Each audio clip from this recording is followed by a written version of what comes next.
The footnotes in the Book of Mormon suggest that the Lamanite extermination of the Nephites took place around 400 AD. Yet, it left no archaeological evidence. By contrast, a much smaller battle that happened centuries earlier in the 1st century AD in Palestine demonstrates what one can expect to find if a battle like the one described in the Book of Mormon had really occurred. We have Flavius Josephus telling us about a rock, an isolated rock in the desert named Masada. He mentions about 900 people being up there, besieged by the Romans and committing suicide. The place was identified, it was excavated in 1960s, and we have the skeletal remains, we have the houses, we have the coins, so we have a very clear evidence for the very tragic events which took place at Masada through archaeology. No civilization can be wiped out in such a way that no remnant of it is left.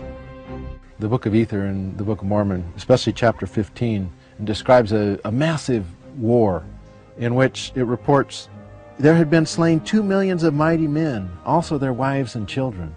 Where are these steel swords that led to the massacres of millions? Where are the bodies, the remains, the skeletons of these millions of people? Where's the evidence of this ancient catastrophe? We don't find it. We don't find it in Central America. We don't find it near Hill Cumorah in New York. It simply didn't happen. Centuries later, the Lamanite nation is said to have destroyed the Nephite nation in another massive battle at the same Hill Cumorah. Well, growing up Mormon, I was always taught that the Hill Cumorah was the location of the culminating events of the Book of Mormon. Mormon chapter 8, verse 2. And now it came to pass that after the great and tremendous battle at Cumorah, behold, the Nephites who had escaped into the country southward were hunted by the Lamanites until they were all destroyed. It goes on to make an accounting of how many people approximately were killed, and it mentions them in tens of thousands each time. When you add it all up, it's at least 230,000 people. We thought it was a bad thing when we would lose 12 people. You know, then it was like, because you had 12 families in deep mourning. I grew up in Western New York, and the study that I chose was anthropology and archaeology because of my interest in trying to help prove that the Book of Mormon was correct. As we were told at that time that science would prove the church was true. I did do archaeological work in the Palmyra area. If there were big battles in the masses that they talked about, we would have expected to find things that would be indicative to those big battles. Mass burial sites, human remains, bone. You know, bone lasts very well. There have been no steel swords found, no chariot parts. When we talk about warfare weapons, we are basically talking about stone tools. Habían armas cortopunzantes, pero de obsidiana y de pedernal, pero nada armas de metales de ninguna naturaleza. Whenever they find in Israel a biblical site, they always excavate it. So why doesn't the LDS Church excavate the Hill Cumorah? It would be a grand embarrassment to do that and not find a single thing. And do you think that's what they would find?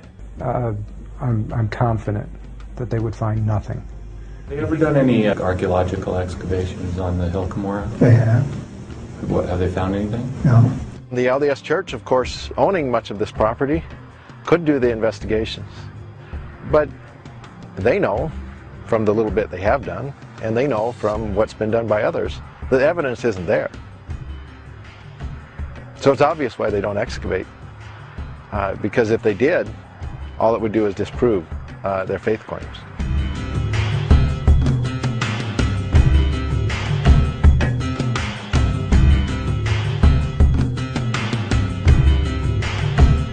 We are here next to the western wall of the Temple Mount, or the Wailing Wall, as it is sometimes called.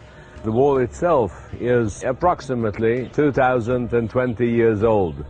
This wall was built by Herod the Great, and it was destroyed by Titus in 70 of the Common Era, when the Second Temple went on fire and got destroyed. This was one of the greatest tragedies of Jerusalem, which is, I think, embodied in this pile of stones that you can see here. This is no doubt a very good representation of the words of the gospel about Jesus saying that you see these magnificent stones of the Temple Mount, there will be none of them one on top of the other. This pile is an illustration which cannot be better for the words of Jesus. In 2 Nephi 5:16, the Book of Mormon says that Nephi and his family built a temple, just like Solomon's temple, after they arrived in the Americas. It says, and I, Nephi, another son of Lehi, did build a temple, and I did construct it after the manner of the temple of Solomon. So let's say that that's true, that in ancient times they built this temple in America. In America. Any person who studies the Bible understands the centrality of worship here in Jerusalem on the Temple Mount. The very idea of a temple anywhere other than Mount Moriah is a total impossibility. Jews are literally not allowed to erect a temple anywhere in the world except for right here. The Book of Mormon clearly identifies Lehi as a descendant of Joseph. Later, in 2 Nephi 5, Lehi appoints his two sons as priests to serve in the temple they had built.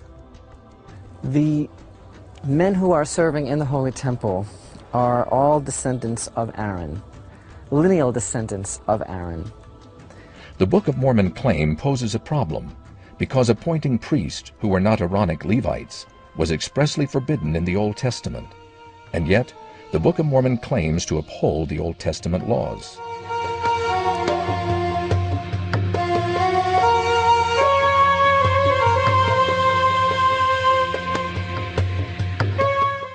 What evidence is there of the existence of the people described in the Bible?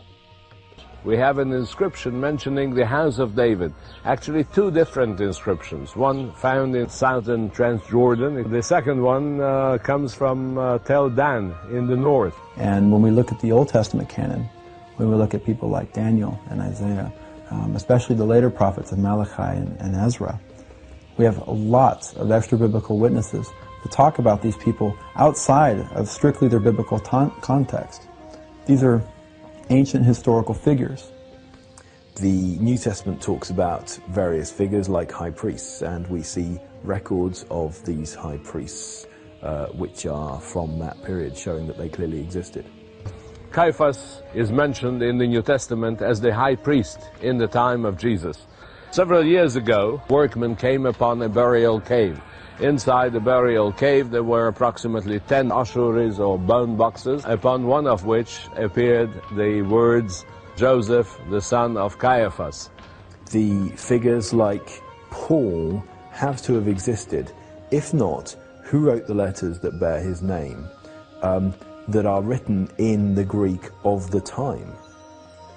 The introduction page in the Book of Mormon claims that, like the Bible, the book was written by many ancient prophets. So before we can ask if these prophets were true prophets, we have to ask did they ever exist?